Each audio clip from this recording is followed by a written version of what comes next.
காட்டுக்கு ராஜா யார்? அது ஒரு பெரிய காடு. அந்த காட்டில் பல மிருகங்கள் வாழ்ந்து வந்தன. ஒரு நாள் நரி ஒன்று வேகமாக ஓடி வந்தது. இதை குளவி ஒன்று கண்டது. ஏன் ஓடி வருகிறாய் என்று குளவி கேட்டது.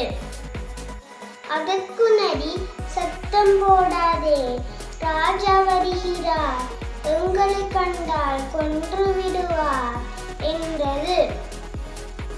காட்டு ராஜாவா? யார் அவரை ராஜாவாக்கியது என்று குளவி கேட்டது. நரி பயந்து நடுங்கியது.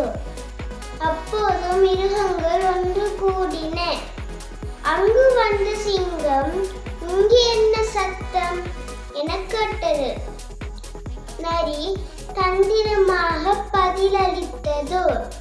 இந்த குளவிதான் சிங்கத்தை காட்டு ராஜாவாக ஏற்க முடியாது என்று கூறியது என்றது. நரியாரை அப்படியே குளவி கேட்டது என சிங்கம் கேட்க,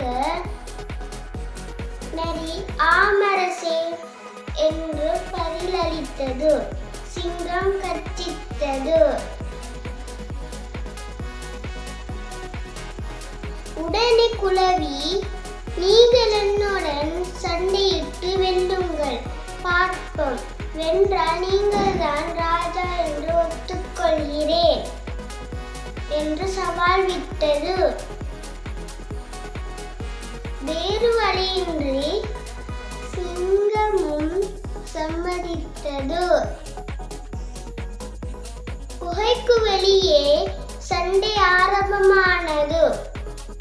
சற்றும் எதிர்பாராத சமயத்தின் சிங்கத்தின் மூக்கில் குளவி டக் என்று கொட்டியது. சிங்கத்தால் வலி தாங்க முடியவில்லை. தோற்று அவ்விடத்தை விட்டு ஓடியது.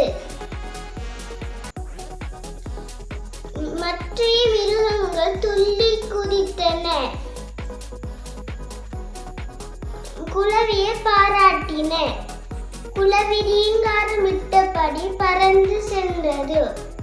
நன்றி, வணக்கம்.